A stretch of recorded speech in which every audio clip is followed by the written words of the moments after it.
and we will share screen and dive in. So this one might end up being a little shorter than last week, but we'll see. We'll just see how it all flows. Um, let's play this. There we go. All right. So this week we are going to do a deep dive into, and it's not like a full deep dive, like we're going to cover ATP and Krebs and the impact of oxygen in these metabolic processes. And the reason I say we're not doing a full deep dive is because as we go into the things, you will see that these metabolic processes have multiple processes within multiple processes. Um, that's not my area of expertise.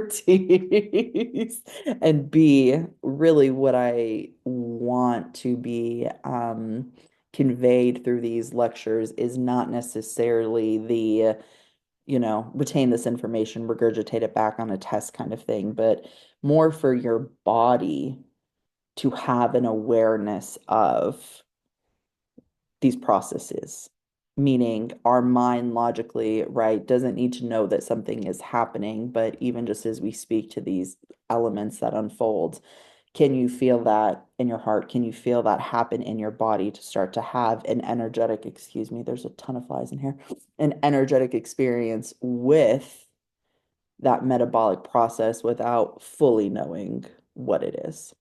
If you want to fully know what it is, I'll leave some links and you are all welcome to fully deep dive in. And you'll see what I mean as we go. So just a quick overview, because what we are going to dive into did recap, or will pull into consideration what we covered last week.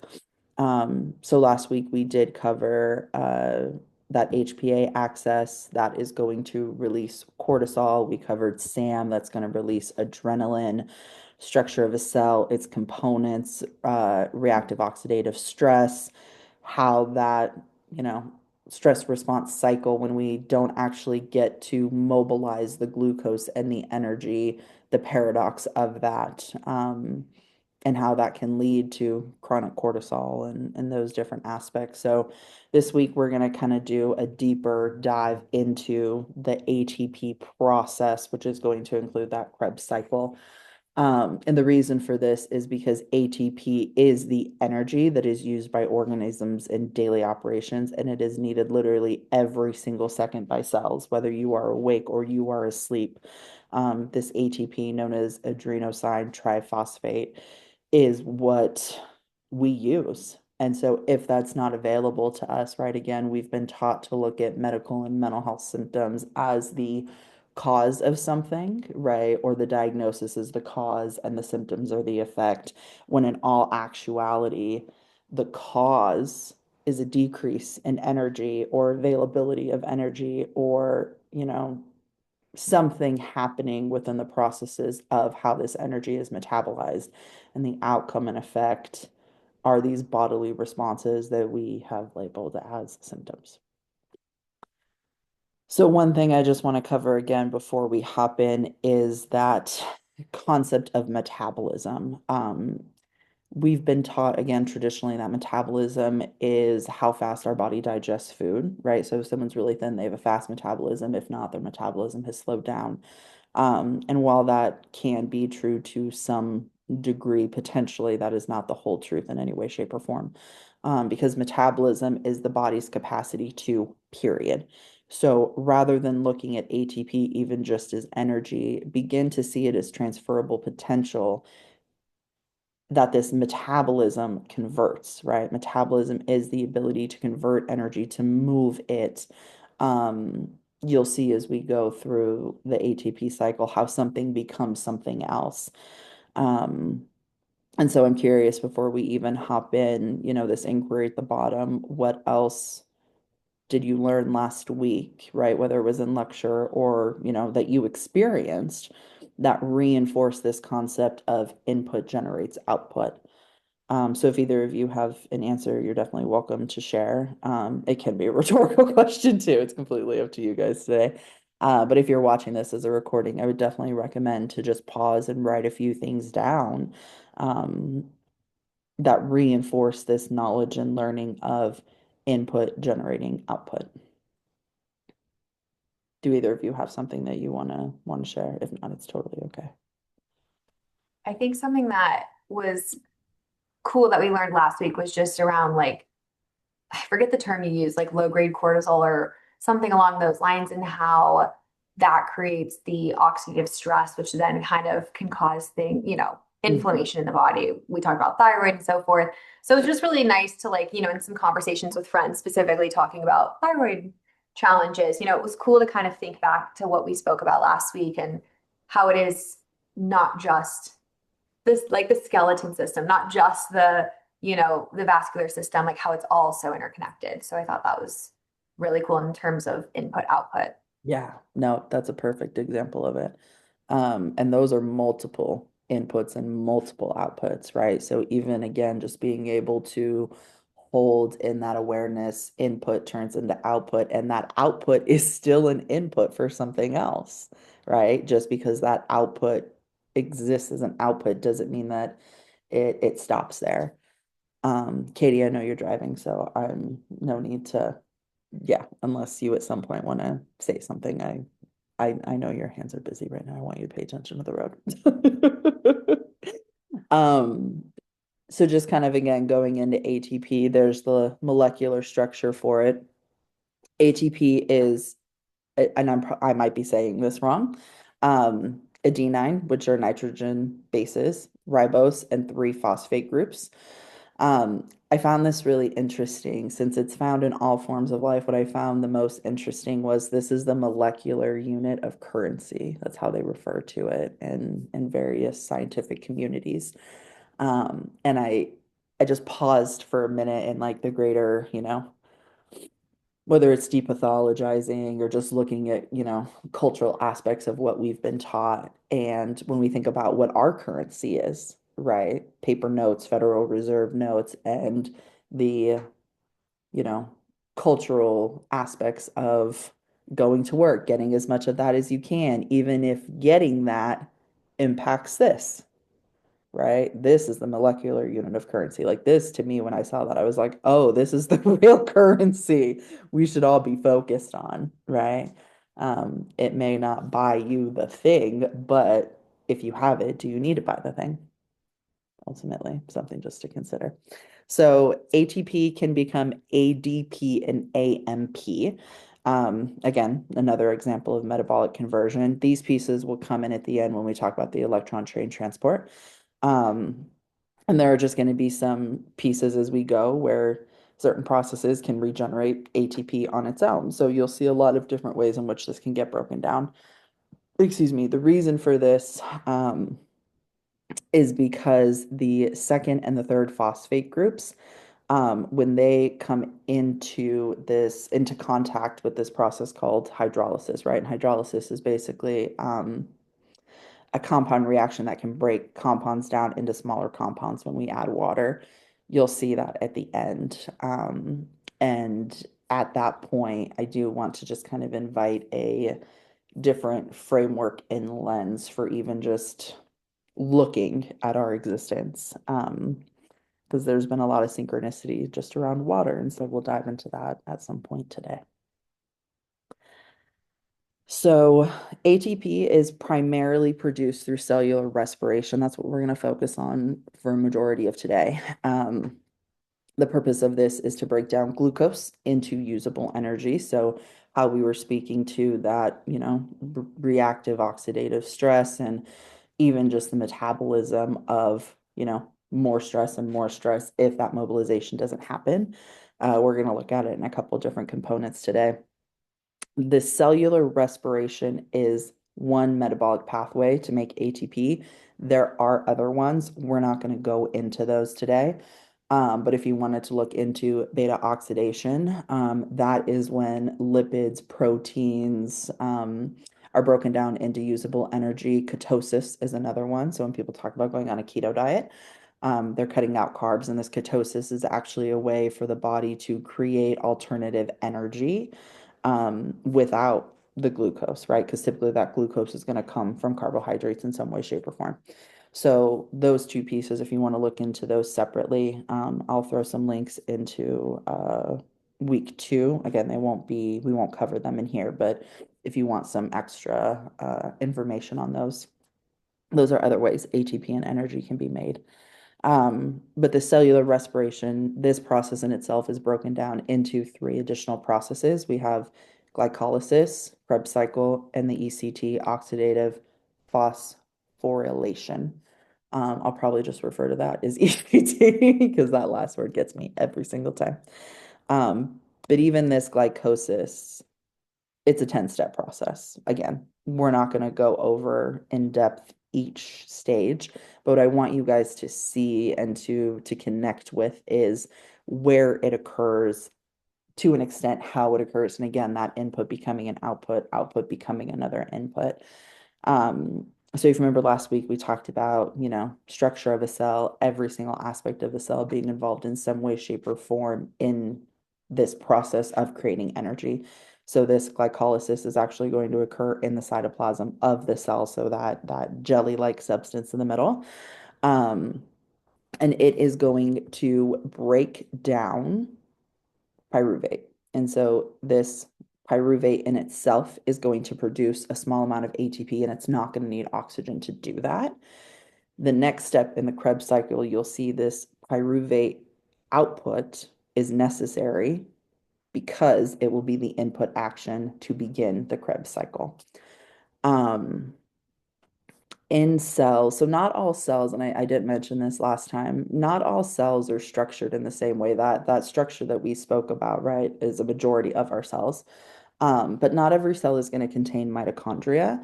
So in the cells that contain mitochondria, this glycolysis is going to be a 10-step function, and then it will move into Krebs. But in cells that do not contain mitochondria, like red blood cells, their responsibility is to carry oxygen from the lungs to body tissues. 100% of the energy required for that cell to carry out its function is going to come from this step only. So you can see, right, just how much this does, whether it is, you know, beginning the process of Krebs in cells that contain that mitochondria, or even just being able to allow these red blood cells to carry out the function, right, of carrying oxygen to various tissues in the body. You'll see when we get into that section later about glucose and blood cells, just how important oxygen is, especially in that ECT piece. So when we get into, or I should say, excuse me, following that glycosis phase, the pyruvate is converted into, you guys, let me see if I can minimize this. Sorry, I'm going to pull that out. Because again, this one gets me every time too. Acetyl-CoA. And so that is going to, excuse me, be another process that produces more ATP, carbon dioxide, and that process in itself is then going to make the next process. So that high energy electron carrier, that is the ECT process. All of this is going to happen in the mitochondria within the intercellular membrane. So again, another aspect of the cell that has a very unique and essential purpose in this overall process. Going back to just kind of what we talked about, right? If from last week, if we have that increased cortisol or the increased reactive ROS, and we have increased inflammation, right? We're living in ways that go against kind of just the harmony of how these 37 trillion cells are supposed to work. If we have mitochondria damage, if we have mitochondrial dysfunction, the processes that literally break these elements of carbs and fats and proteins, right? Some of those fats are even going to be in the beta oxidation.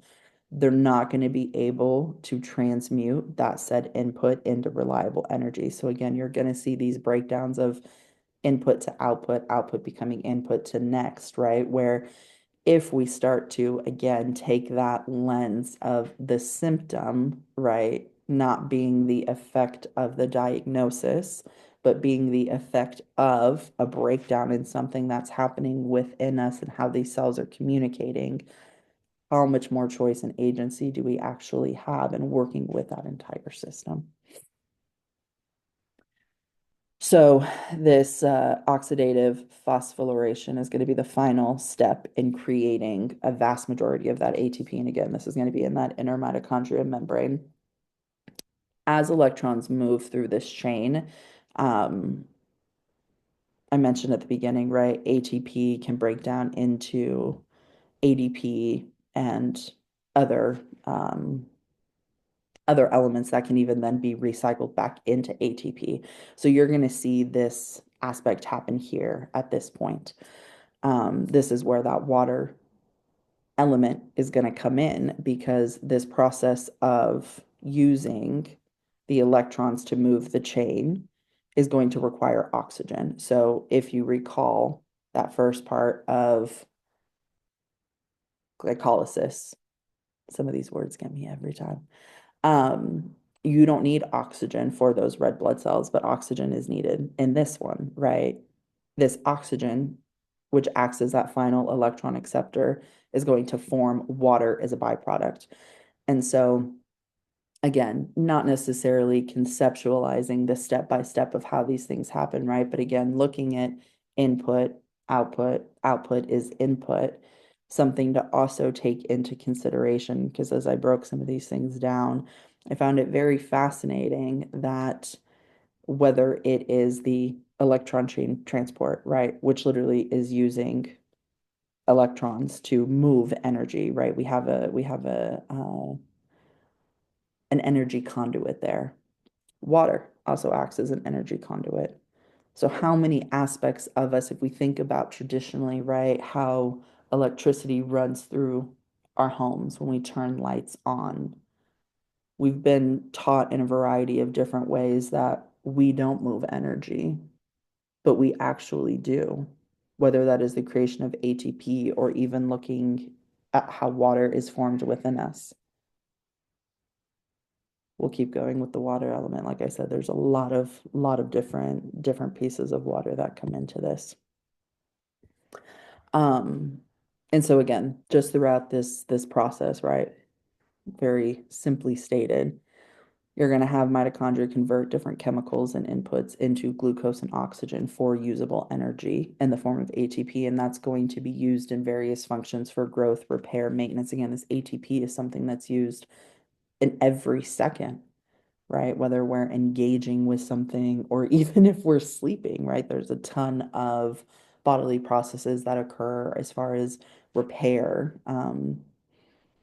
that happen when we're sleeping, or even, we'll get into this as far as light in a couple of weeks.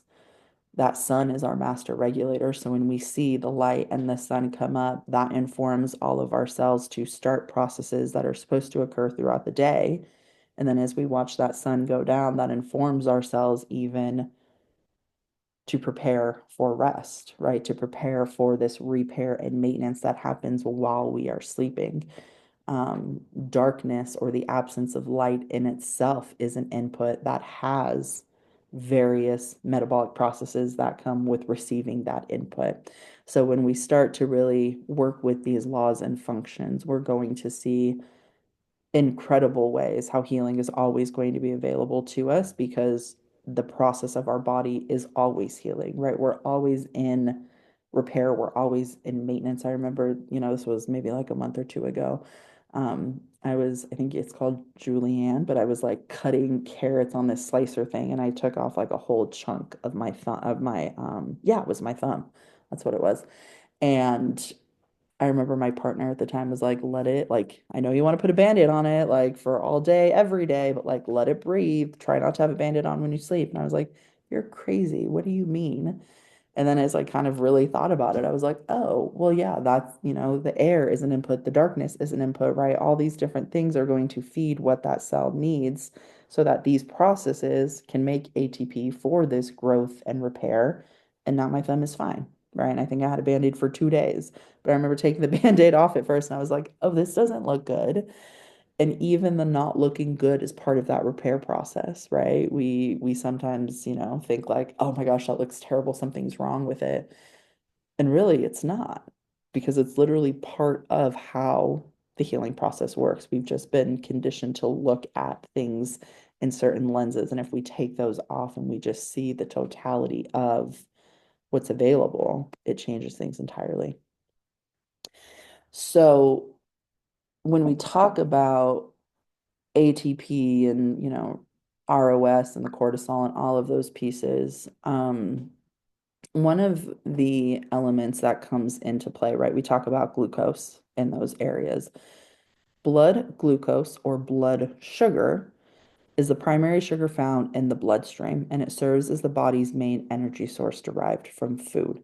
So again, sugar, don't necessarily consider sugar as like, the added sugar that's in everything. Carbs are going to break down into glucose, right? Other fats, proteins, lipids, all that will break down as well.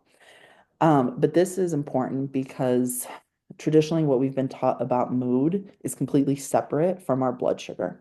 And so people can have experiences, right, of depression and irritability and all these different mood aspects, and we'll go into that in a couple different slides. And it is directly connected to your blood sugar. And if our blood sugar is directly connected to our glucose and how that moves or doesn't move, now we have literally how we are feeling directly connected to what's happening inside of our body. And so we didn't cover insulin last week, but insulin is going to be what supports the glucose moving from the bloodstream into the cells. So depending on the cell, right, when you go back to that structure of a neuron, right, or how cells communicate from last week, and you have those dendrites, you're going to have different receptors on the cells that will pick up something from the bloodstream. So insulin will bind with an insulin receptor, right? Serotonin will bind with a serotonin receptor. You're not going to see insulin bind with a serotonin receptor. So we're going to have these perfect, like a triangle goes with a triangle, a square goes with a square, right?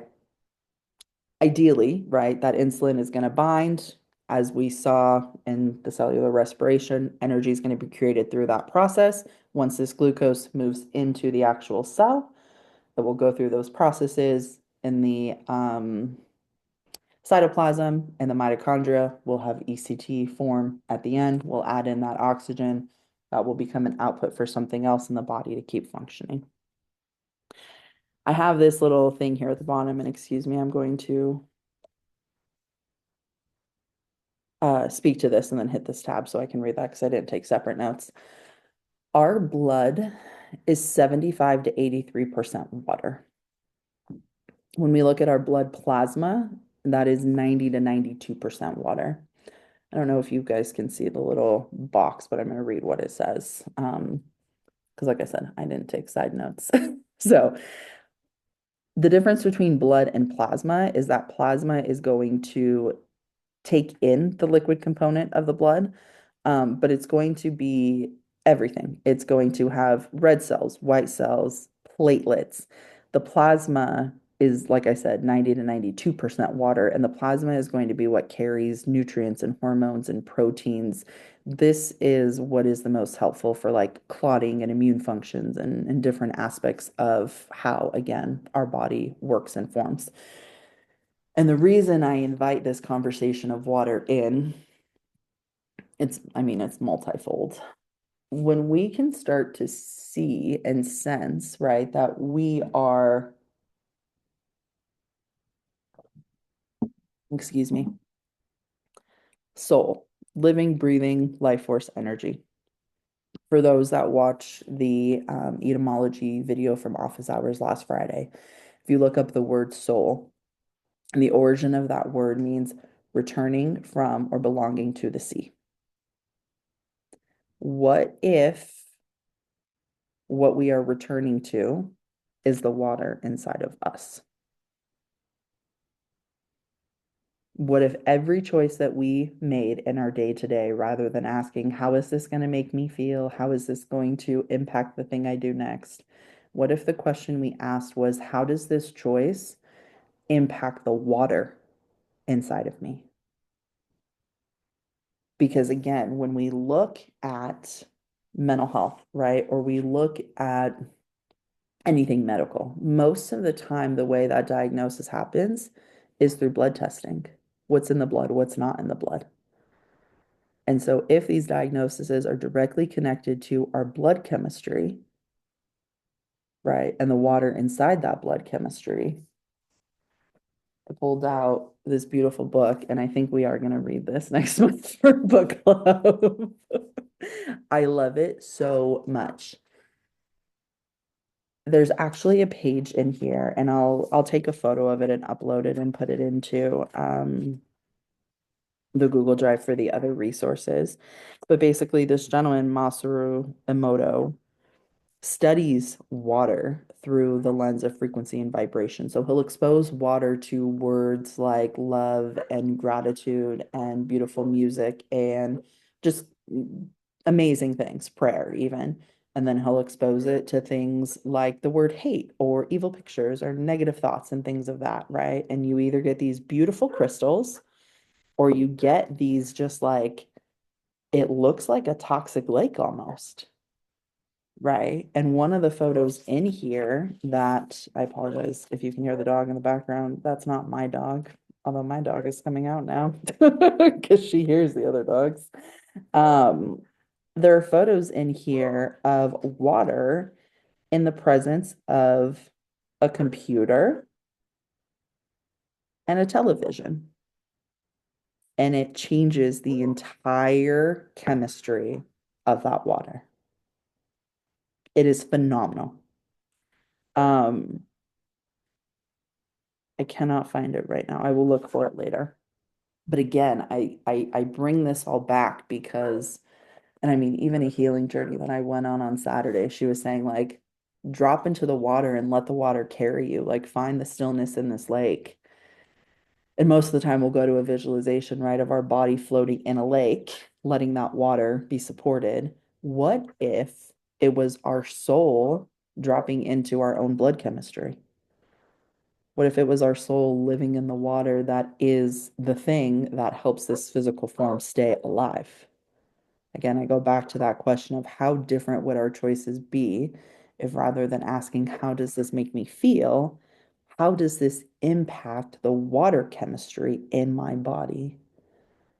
Right? Whether that is an input from around us or even just the quality of our own thoughts, the way we talk to ourselves, what's programmed in our unconscious mind, right?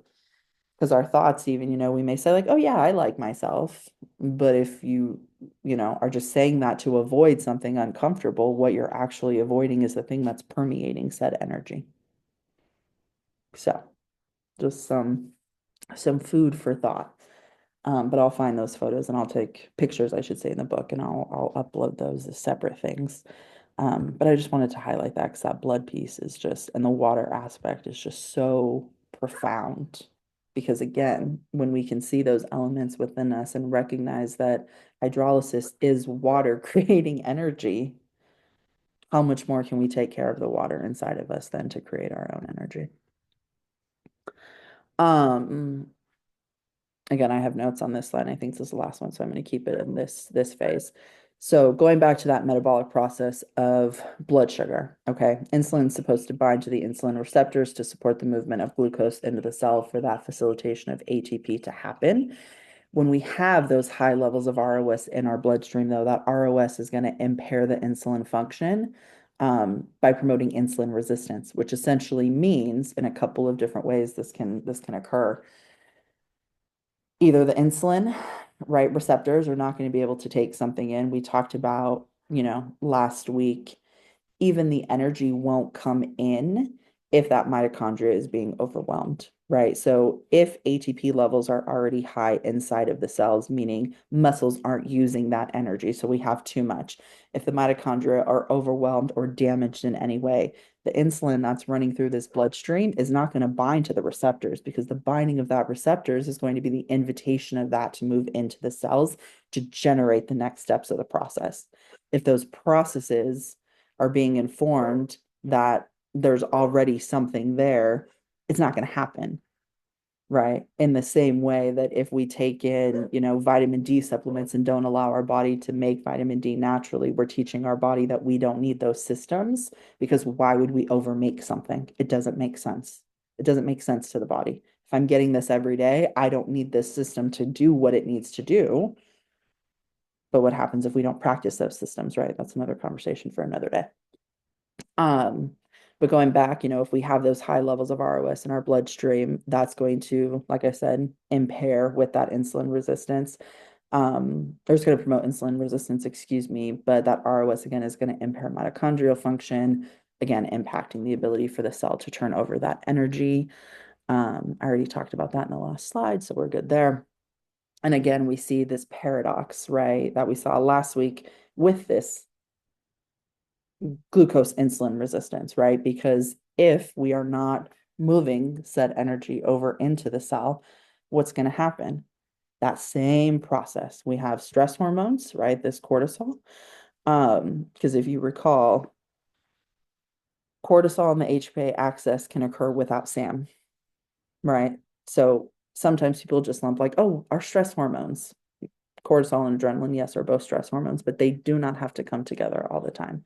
So if we have, right, these stress hormones or we have cortisol, we're going to raise blood sugar for energy by simultaneously also making the cells resistant to take that energy in.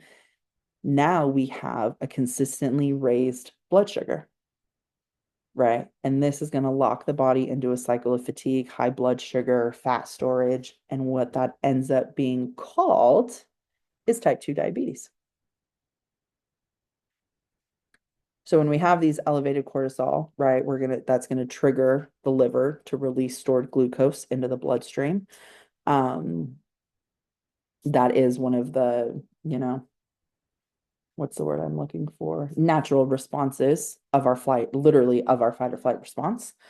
Um, and again, as we've talked about, just that paradox, you're going to see this high blood sugar ultimately create subsequent crashes. So again, when we go back to mood, what goes up must come down, right? We're going to have this spike, it's going to drop.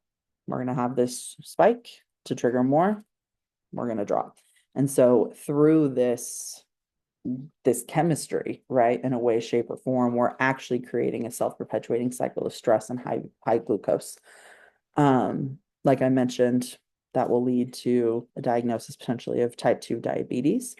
What can happen then, right, is as this blood sugar continues to elevate and elevate, or if it remains high, a drop in that blood sugar, hypoglycemia, is going to be perceived as a stressor by the body. So guess what?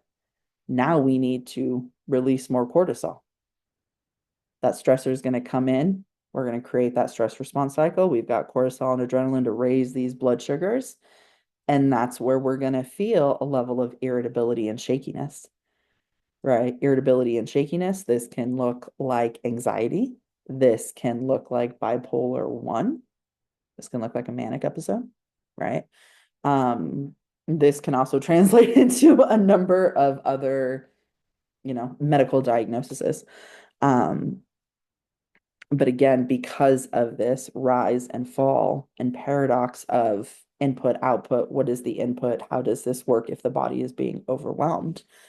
You'll find then that these high cortisol levels are going to increase, right? Cravings for sugar or high fat foods or refined carbohydrates. And we'll get into some of that stuff in the food nutrition class that we do in a couple of weeks.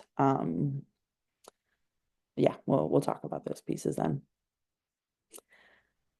Again, what you'll see even from a physical effect of this cycle, I know we talked about type 2 diabetes just now, but something else that you might see is hypercortisolism, which is also known as Cushington syndrome.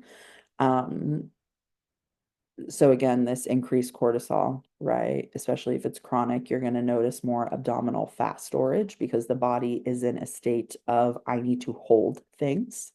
So when people want to lose weight, I think sometimes this is why potentially it is easier for men to lose weight than women. Um, their hormones go through the same thing every single day, where we go through it for an entire month. So fasting for them is pretty easy. We don't want to be in ketosis at certain points of our cycles throughout the month because it goes against the hormones and how those are moving and what is happening at the various phases. So coming back, you'll see weight gain. You can see fatigue, disrupted sleep, right? Which can also lead to like adrenal exhaustion. I have found And if you read, Good Energy by Casey Means, she speaks to this a lot too. And circadian rhythm sleep disturbances are actually going to worsen insulin resistance because if you're not sleeping, right, you're going to require things to create more energy for you the next day. And so what do most people turn to? Coffee, sugar. I remember when I worked at the jails and I didn't know this stuff before then. But I would start, I think my hours were like 7 to 3. Some of the officers, I think their shifts were like 5 to 5 and then 5 to 5 or something like that. But walking in, central control would be to my left. So I'd usually go in and say good morning to them. Not always, but I'd say 80% of the time, coffee and donuts, always. And now that I look at this, I'm like, oh, what did that do to your mood throughout the day? Right? If we have these spikes and we're just trying to fill ourselves with fast fuel, right? What does that actually do?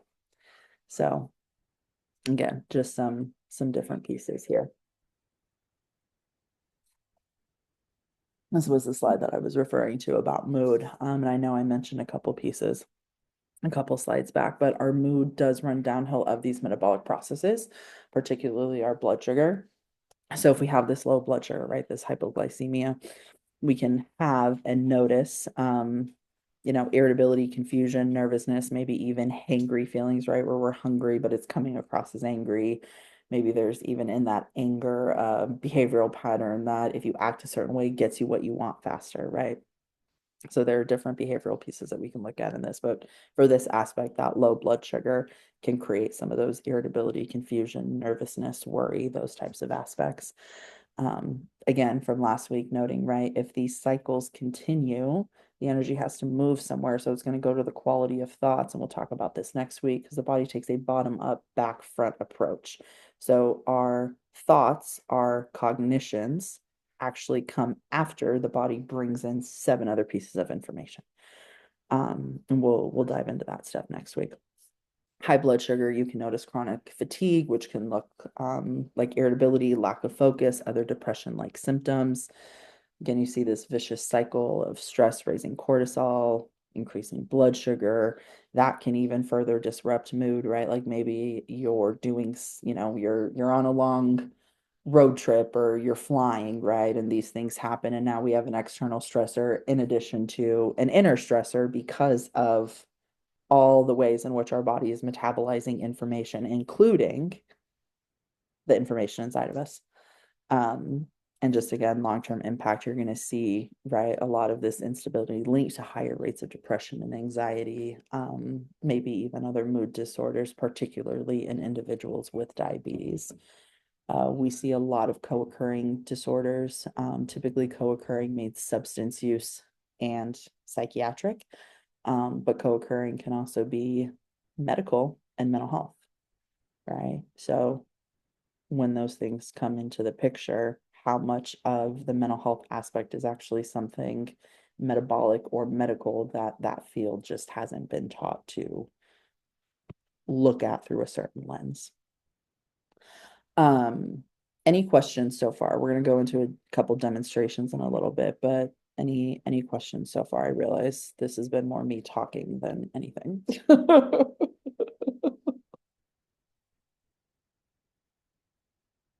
No questions? Okay. Um, so what I wanted to do today for demonstration was breath work because when we intentionally breathe, we are actually going to be able to support the oxygenation that is occurring within that ETC chain. Um, we're going to have that oxygen uptake. We're going to optimize blood oxygen transport. We can help support cellular respiration. So all of those energy pieces that occur at the end that actually create the most ATP, we can actually help support through our breath. And I have even there on that next piece, when we go back to that conversation of water and blood and that chemistry coming together, right? That oxygen creating water and the hydrolysis for that ECT, we're helping in all of these different ways. I read something the other day. I forget where it was. It was probably one of my teachers yoga manuals, but it was this concept of when we think about time, right? What if we actually looked at time through the number of breaths we took, right? Instead of thinking like, oh, I have 24 hours, right? Or I have this much time to do this thing.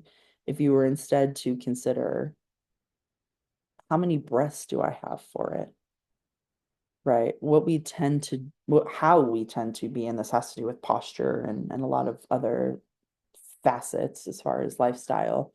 We breathe really shallow and really slowly, or sometimes very fast, and we don't even realize it, right? Where if life were measured rather, I think that's what it was, if life were measured in the number of breaths we took rather than time itself, how much more intentional with our breathing would we be? How much more time could we metaphorically get by accessing how we breathe instead of looking at, I just have this much time. And so that breath is also even going to help with that paradox, just from a cultural standpoint of like when we have a full day, it's like, oh, I have to like have all this energy and get all this stuff done, right? But we tend to internally feel very, very shaky or uneasy or like we're, wobbling. When I should say, we are breathing intentionally, our nervous system can be very regulated and rooted, and we can go through the same day and the same amount of things, but feel very grounded. And maybe those things actually take a shorter amount of time because we're more access to the breath. Um, so just a little bit there at the bottom about how utilizing diaphragmatic and nasal breathing can assist with oxygen delivery to those tissues, especially, right, those red blood cells that we were talking about at the beginning. This is going to optimize mitochondrial function, like I said, through that ATP piece, excuse me. It's going to mitigate that oxidative stress that we were even talking about. And then I just added that EPO piece at the end because we were talking about those red blood cells earlier. And even just breath work can help this oxygen delivery to those tissues. So we're going to do 3 breaths. We'll probably do 2. I'll explain the third one just because I want to give 3 minutes for each one. But the first one that we're going to do is breath of fire. This is a very rapid rhythmic breathing technique, and it's going to basically, I don't want to say it's going to activate SAM because it's not necessarily activating that, but the physiological effects that you will feel from it may feel like the activation of what SAM would be. They say 3 minutes of this breath is actually going to let you reoxygenate all of your blood. So we're going to do it for 3 minutes because it's really going to bring in a level of balance between sympathetic and parasympathetic. And really, when we look at, how to deal with stress in front of us, yes, it is a mental piece, but that mental piece comes from the ability of the body to handle it. And so if our nervous system senses the thing in front and shuts down or goes into that stress response cycle or the continuation of the stress response cycle, breath work is actually going to help us train our nerves to handle stress without entering that panic state. Um, so it's going to be practices like these versus mentally being like, why aren't I okay with this? So we'll uh we'll drop into some breath of fire. Um, a lot of information on it as far as what it does for the glandular system, the pituitary gland. If you recall from last week, that pituitary gland is going to be a part of regulating HPA and SAM. Even the yoga for this week, we focus on visualization with the big toe, and that big toe from scope last week as well is connected to that pituitary gland. This last piece down here, I just want to comment real fast before we go into that breath of fire. When we increase this oxygen that's delivered to the brain, they talk about this global alpha rhythm that just fosters this alertness with calmness.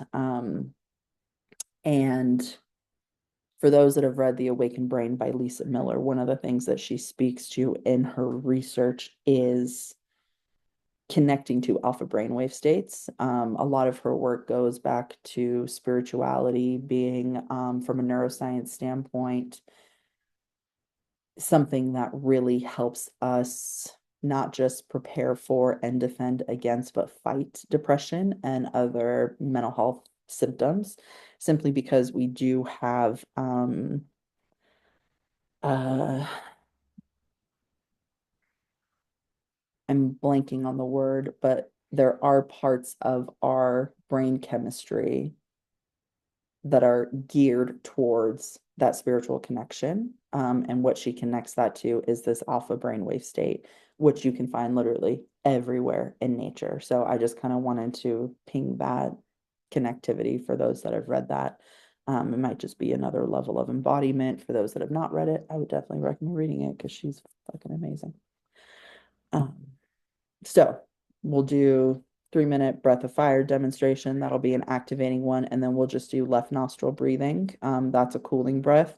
The right nostril breathing, yeah, we're not going to practice it because it's another activating breath. So once we cool down, I don't necessarily want to activate again. Um, but this breath of fire, like I said, activating. So if you want to, gain a little bit of energy in your day at a various point in time throughout the day, do this. Left nostril is going to be if you're already activated and you want to calm and cool down, right? Maybe after a meeting or you're walking away from something that's frustrating, or just at the end of the day, you're like, I just need a minute to myself, or at any point in the day. And then right nostril breathing will be, the opposite of that again, if you want more energy or that activation.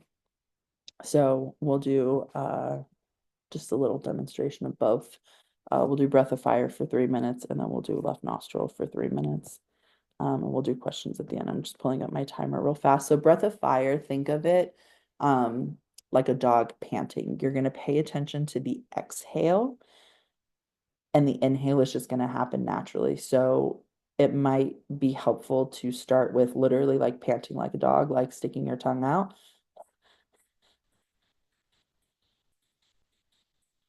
And as you pant, notice how the abdomen naturally pulls inward. You're going to feel that belly navel go back to the spine. You can stay like this, or you can close the mouth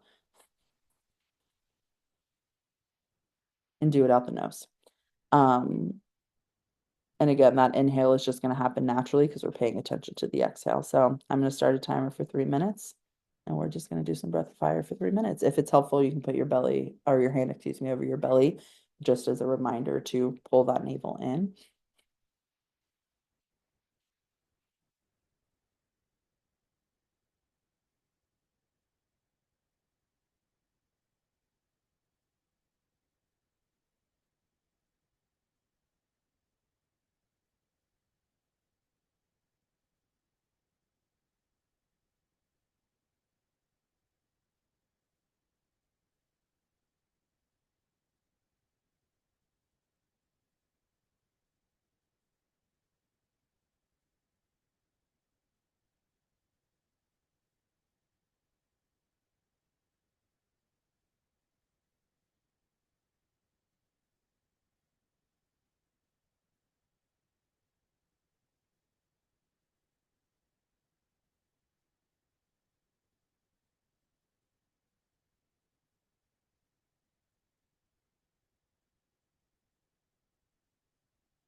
We're almost halfway there. You're doing great.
Last one, go ahead and stop. And just keeping the eyes closed, I want you just to drop in to your water, drop into your blood chemistry, drop into the energy in your body, and just notice what has changed.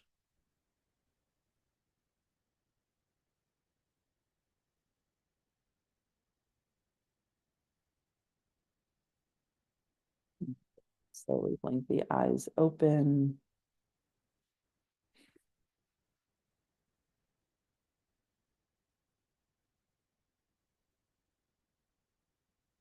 If either of you would like to share what you notice, you're definitely welcome to. If not, no pressure. Definitely a little lightheaded. Mhm. And then just feeling a lot more awake. I think before I was like, I've had so many meetings today, I've just been feeling tired. So I feel like that was just like a little jolt wake up that I needed. Yep, yep. It's this is like to me the most underutilized breath ever. Katie, go ahead. I'm sorry, were you gonna say something? No, I was just gonna say the same. Yeah, I got really lightheaded during that, so I actually had to stop like at like That's minute okay. two. Yeah, that's okay. But yeah, it definitely in the beginning I was like, oh, this feels great. Yep. It's it's funny. The I forget what my yoga teacher, I'll have to remember what she said, but we were doing this one time and in class, and she said something along the lines of like, if you feel like you're gonna pass out, just keep going because you're not gonna pass out because you're breathing. And I was like, oh, huh, okay, makes That's sense. funny. But it's just such that interesting paradox, you know what I mean? 'Cause sometimes the mind can come in and be like, whoa, right? I associate this with this stuff. But yeah, I mean, definitely, if you do feel lightheaded, take water, take what you need, because this is a very purifying breath. So we are releasing toxins from various aspects. This is how we get that ROS down, right? We're releasing cortisol, we're releasing those stress hormones. I mean, even if you were to, have had like a lot of sugar, right? You're probably going to move that sugar then into the bloodstream for the things to metabolize in the way that it needs to. So for this next one, we're going to do left nostril deep breathing. Take your right hand, right thumb, plug your right nostril. And we're just going to do long, deep breathing in and out of the left nostril for the next 3 minutes. And I know, yeah, as you said, you might have to leave. So if you need to go at any point, go for it. But on this breath, I want you just to let the cycle of that breath do what it does.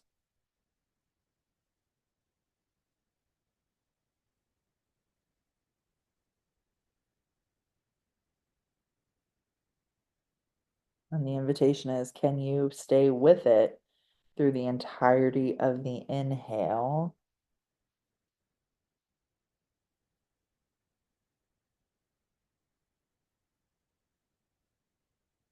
to where it chooses to stop inhaling and moves into the exhale? Can you release your force of control over the breath?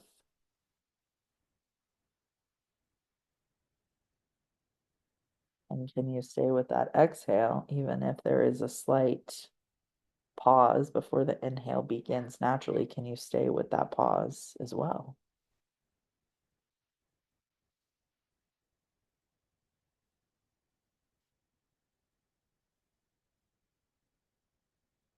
You might even notice as you breathe out of the left nostril, more cooling air or sensation coming out, right? Rather than the heat that was built up by that last one.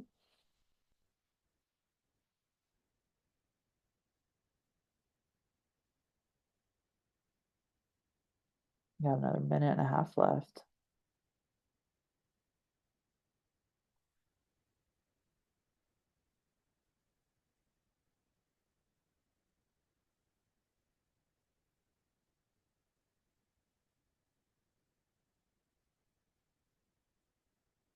And if you want, as you are with the fullness of the exhale to the inhale, to the inhale, to the exhale, Maybe just even bring your awareness to your back. What's your rib cage like? What's your spine like? What do your lungs feel like? Your kidneys are back there too. What do those feel like?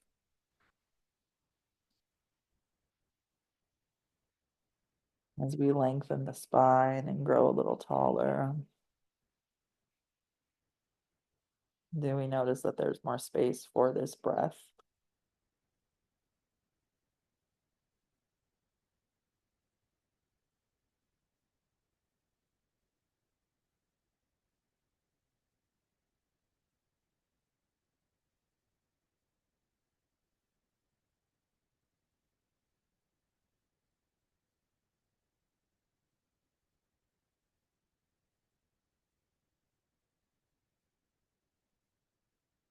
Last one.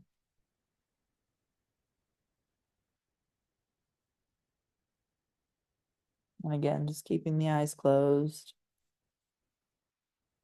Just drop in again and notice what has maybe moved or changed. How was that experience different than the last one?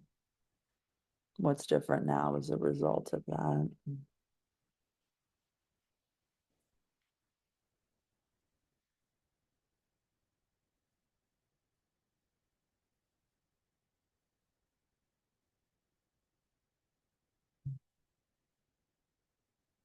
Katie, is there anything you'd like to share from that one? Yeah, that one calmed me back down. Nap time now. Yeah, exactly. Do you want to do, we don't have to do 3 minutes of right nostril. Do you want more energy? I have time, so we can do the right nostril if you want to do that for a little bit. Um, no, I'm okay. You okay? Yeah, that was a good That was balance, I feel like. Yeah. perfect. Okay. For those, if when you come back to this, you do want to do the right nostril breathing, all that means is you're going to take your left hand, left thumb, plug your left nostril.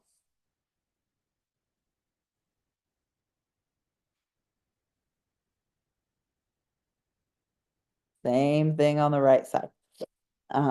You'll feel a little more heat come out of that side. Um, it's going to feel even just, nostril breathing, it's going to feel different on each side. So again, just letting that breath have its space. We're not trying to force it or manipulate it. We're just letting it do its thing. And as you continue breathing and letting the fullness of that breath happen, you'll notice shifts over the course of those 3 minutes. So that's what we got for today. Any questions on anything? I don't think so. That was good. Okay. Thank you. Thank you. Hopefully, the ACT piece made sense. Like I said, I wanted it more to be can we see the input as an output that's then picked up as an input versus you being in Right. grade bio and, taking a test on it. Right. Um, Yeah. No, just yeah, it helps to see like the overall, yeah, mhm. kind of viewpoint of it, perspective. It definitely made me think of The Awakened Brain. I just finished the book last night. So yeah, definitely made me reflect on some of the things she said in there too. Just like it's really a matter of perspective on everything. So Yeah. yeah. Yeah. We'll talk about that in book club tonight because we Yes, talked I'm about excited. for like half hour. But as you share that, even just some of those water elements that we talked about today, like Hmm. I said, that's something that's just been a synchronicity for me literally over the course of like the last 5 days. Like Yeah. everywhere there is something connected to water, and I'm Oh, like, wow. oh, okay, Yep. okay. Yep. So cool. I don't know what this means, but I'm taking it and just going with it. So yeah, I'm Love sure it. there will be things about water that come up tonight too. Awesome. Beautiful. Well, Well, thank you. thank you. This I'll see you will, then. yeah, this will be up in a little bit, so you're welcome to reference this, and I'll see you soon. Sounds good. Great. Take care. Bye.